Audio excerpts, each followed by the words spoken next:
Beberapa pekan lalu, teman-teman dari BPP Muntok didampingi oleh tim bidang penyuluhan dari Dinas Pertanian dan Pangan Kabupaten Bangka Barat datang berkunjung ke kebun Haritani dalam rangka kegiatan field trip atau studi lapangan.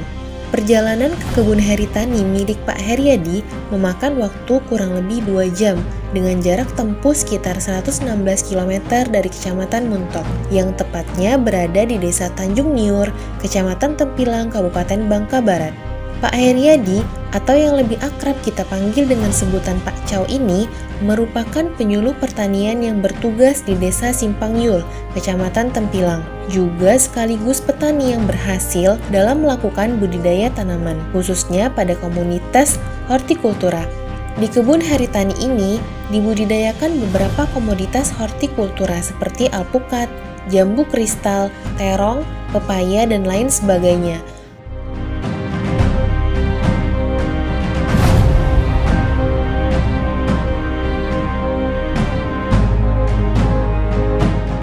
Dalam kegiatan kunjungan lapangan yang dilakukan kali ini, kami khusus menyasar komoditas jambu kristal Haritani yang sudah disertifikasi Prima 3. Dalam kesempatan ini, kami mempelajari lebih dalam bagaimana Pak Heriadi melakukan budidaya tanaman jambu kristalnya hingga menghasilkan produk dengan kualitas yang baik.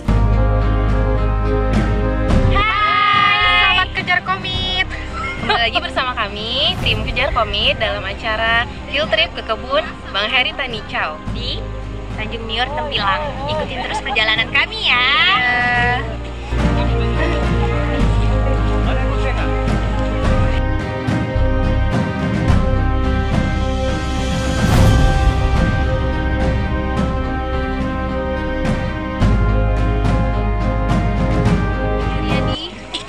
Haritani. Jadi ini kebun Bang Chow 2013 perintisnya, kalau jambunya 2018. Sekarang sudah 2021, berarti sudah Jalan 4 tahun. Ini panennya setiap berapa kali Bang? Berapa kali Seminggu itu 2 kali. Seminggu 2 kali. Panen kisaran 400 sampai 600 kilo. Untuk pasarnya? Pasar kita kontrak kerjasama dengan ini. Oh, udah ada mitra? Iya, Ruja. Jadi dengan Ruja kita saling mengikat. Jadi kan kita produsennya ini bahan bakunya. Jadi Ruja saling ketergantungan dengan kita produsen. Ini bahan bakunya kalau nggak kita kirim, Rujanya nggak bakal eksis, nggak bisa jalan. Itu teknik di kristal karena pasar tetapnya nggak ada. Salah satunya kita bermitra sama Ruja atau kita sendiri yang bikin meja-meja gerobak kristal. Untuk olahannya itu olahan turunannya, ya benar. Berarti bisa ya Bang kalau kami mau bermitra? Insya Allah bisa. Bisa. Tuh sobat Kejar Komit yang mau bermitra dengan Bang Chow, boleh ya? Sangat bisa sekali. Langsung hubungi Pak Chow. Jadi kristal ini masih potensi untuk skala bisnis, masih terbilang cukup peluang karena kebutuhan di kebun praktek ini masih tekor, arti kurang. Permintaan mingguan itu kisaran 700 sampai 800 per minggu, sementara kita 400 sampai 600 per minggu. Sanggup. Mungkin jadi di peluangnya masih besar benar ya Bang. 2022 kita bakal pengembangan skala 1000 pohon untuk mengejar target ini. Ini kalau misalkan lah tumbuh kayak gini, Bang, masih susah nggak perawatannya kalau sudah kayak gini? Masih ada perawatan khusus nggak? Kristal sebenarnya ini paling enak, paling mudah di kelas tanaman buah. Arti paling utama itu memang pemangkasan. Mungkin nanti kita akan praktek yang sudah dipangkas pemangkasan yang sebelah sana ya Pak? Ya. Sifat kristal untuk memunculkan bunga itu harus ada terubus tunas baru seperti ini. Jadi untuk memunculkan tunas baru kita wajib melakukan pemangkasan. Jadi diregenerasi terus. Paling maksimal di dahan yang sama kristal jangan melebihi 2 kali panen, 2 kali buah. Buah ketiga, buah ketiga nggak boleh lagi. Kalau kita paksa di dahan yang sama, buah 3 kali atau selanjutnya itu bakal kerdil. buahnya ya, atau batangnya? Buahnya clear. Nanti kualitas kita kualitas grade B. Kita akan rugi di harga. Grade B dengan grade A itu kan beda harga. Yang grade A 15, kemudian grade B 10.000. Nah Bang, untuk budidaya kristal ini sendiri dari bibitnya sampai dia bisa berbuah itu berapa lama? 6 bulan setelah tanam itu panen perdana. Cangkok? Grafting. Oh, grafting. Ya. Kalau bangka ini kita tidak merekomendasi untuk pengembangan skala kebun dari hasil bibit cangkok. Bangka ini karakternya sangat panas, sangat berbeda dengan Jawa. Di Bogor itu kan sejuk. Jadi kalau cangkok itu cuman mengandal ini perakaran lateral, sangat berbeda dengan grafting. Kalau grafting kita kan mengandal seedling, rootstock, batang bawah. Batang bawah itu kita buat dari jambu batu, jambu biji batu, jambu kampung. Entresnya kita kasih kristal.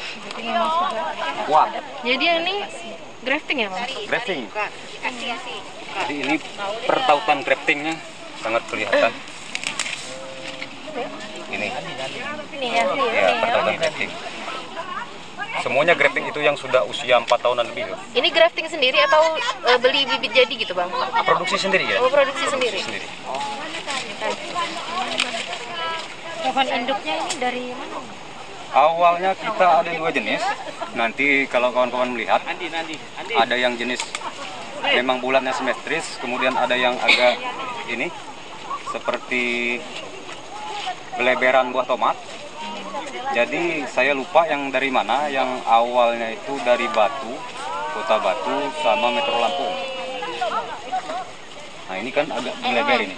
Kemudian yang ada yang mulus gitu. Ya benar, seperti jambu Bangkok biasa. Ada yang mulus gitu. Ini ada yang kayak gini. Tapi bijinya hampir sama, hampir tanpa biji. Tapi kalau yang lebih jawara, yang agak bergeleber seperti ini, lebirnya. Iya.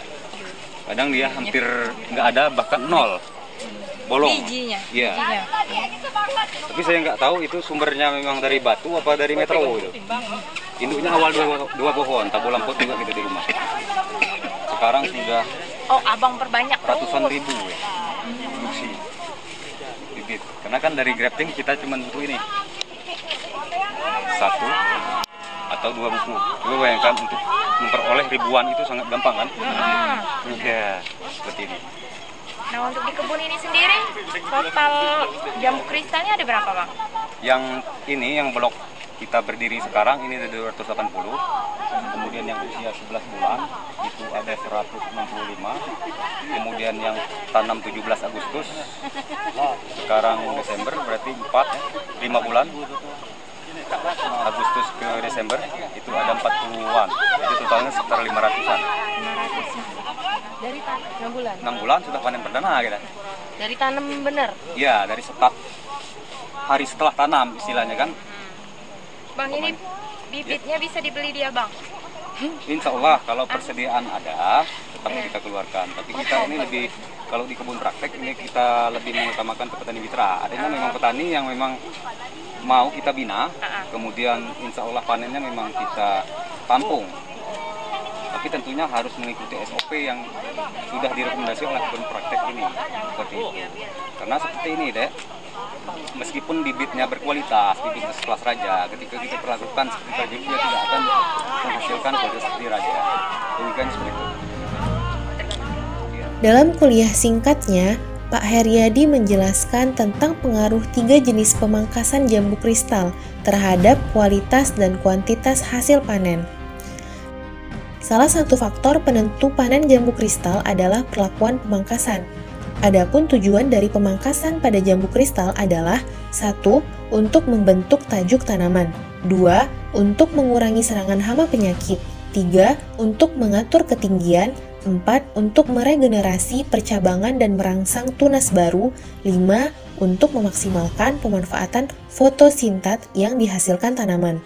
Di kristal itu memang pekerjaan utama itu ada di pemangkasan. Jadi pemangkasan pada kristal itu terdiri dari 3 jenis. Yang pertama pemangkasan berkala.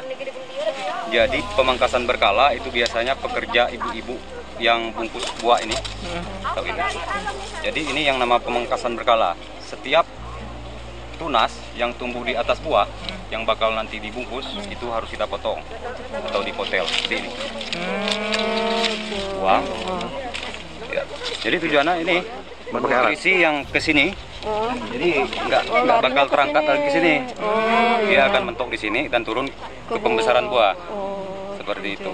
Yang kedua, pemangkasan sedang. Kita sebut pemangkasan sedang. Jadi tunas-tunas bagian dalam atau bahasa pertanian mungkin tunas air atau tunas yang tidak berguna seperti ini kita buang. Ini kalaupun jadi buah nanti akan menghasilkan buah yang tidak berkualitas, akan kerdil. Kalau kita biarkan nanti akan menguras energi atau makanan yang sudah diambil oleh tanaman ini. Jadi semua yang ini, oke jelas ini, semua tunas-tunas yang ada di dalam ini dibuang.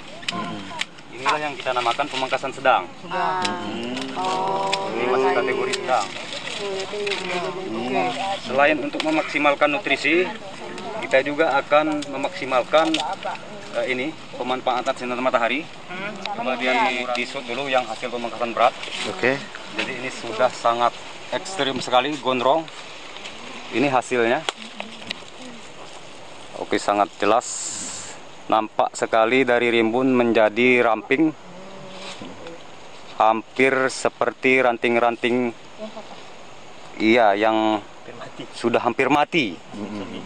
Mungkin langsung kita praktek ke sini. Jadi yang nama berat, kita hanya menyisakan dahan atau ranting yang ditumbuhi buah atau paling minimal itu pentil seukuran ini atau segini calonnya. Jadi yang tidak ditumbuhi pentil atau putik itu kita buang seperti ini. Umur 2 tahunan ya Pak? 2 tahunan Pak ini. Jadi semua ini kan tidak ditumbuhi buah kita buang semua. Jadi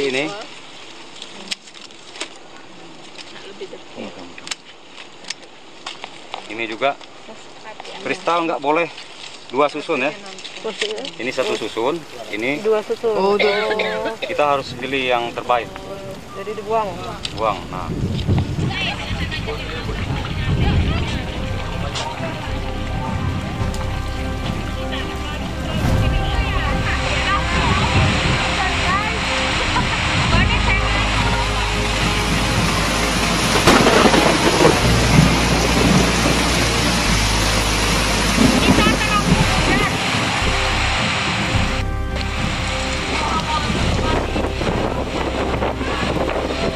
Di tengah acara kunjungan pada bulan-bulan akhir tahun ini, tak heran jika hujan turun mengiringi kegiatan field trip. Maka sebelum ke lapangan pertanaman jambu kristal, sambil menunggu hujan reda, kami mengisi energi terlebih dahulu dengan menikmati santapan makan siang di rumah kebun Pak Heriadi. Suara hujan yang bersahutan menjadi iringan yang pas dalam menikmati setiap butir nasi yang masuk ke dalam perut yang mulai lapar.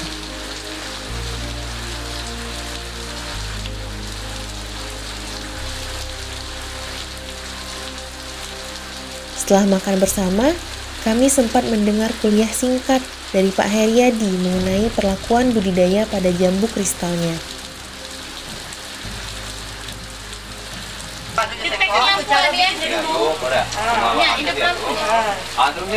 Yang bedanya ya bakteri itu kalau di abang itu wajib kita bangun dulu dari dorman. Dikasih mola sebentar dulu kan. Benar. Itu minimal 15 menit. Kalau petani kan buka tutup bak. Iya. Enggak ada. Empatnya di Itu sama juga. Enggak masalah Bang, dia direndam. Enggak masalah. Enggak masalah, enggak mati ya. Aman untuk mati dah itu wajib dilihat. Cuman dia abang berpikir macam ini. Formulator itu pasti mengemasnya itu dalam kondisi dorman. Kalau tidak dorman itu mati loh. Kalau dorman tidur itu ketika kita langsung kita gunakan itu belum siap sama dia enggak. Itu juga kita bangun dorman dulu. Maka itu harus. Setelah mendapatkan banyak ilmu tentang budidaya jambu kristal, saatnya melakukan panen. Serunya lagi, kami dipersilahkan untuk melakukan panen sendiri. Hari ini kami ke kebun Bang Chow, metik jambu kristal seperti yang di tayangan Bang Robi. Kalau itu kan skala rumah ya, kalau ini memang skala kebun, memang benar-benar dibudidayakan untuk dijual secara masif ke pasaran. Nah, ini dia salah satu hasil panen saya. Baiklah pemirsa, saya tidak tahu ini sudah matang atau belum, tapi sepertinya sudah. Karena katanya kalau sudah putih, jadi ini sudah matang. Tapi kalau masih banyak hijaunya, seperti yang ini tadi mungkin saya salah. Nih, yang ini kata Bu Ismi masih hijau, jadi kemungkinan sebenarnya harusnya sedikit lagi baru dikatakan masak. Seperti itu. Kita panen lagi. Kita panen lagi. Saya dapat satu ini, sepertinya kayaknya udah matang. Udah matang ya. Mana Udah hijau tuh. Hijaunya udah keputih-putihan Nah, ya. ini udah tua nih. Udah tua. Udah mantep. Nggak ada yang dicicip. Nggak tahu ya, nanti kita tunggu yang punya kebun ya. Bagaimana Oke. nanti. Ini udah kan Bang Muli? Oh, atas tuh Bang. Bang Dika. Bogan. Dapat. Dia betul. Mila, ayo. Ya. Bentuknya saja yang. Tuh tanya Lihat Bang Dika. ke Bang Dika. Pakarnya Bang Dika ya. Tuh di atas tuh. Itulah ketikun. Nah, Itu Bang Dika, Bang Dika. Yang tinggi boleh manjat itu sudah matang-matang itu. enak itu. Kayaknya yang atas indikasi matang. Bisa. Itu dia. Tinggi bener, oh. Tadi Bang Adi yang bertugas memanjat. Bang Muli, Bang Dika.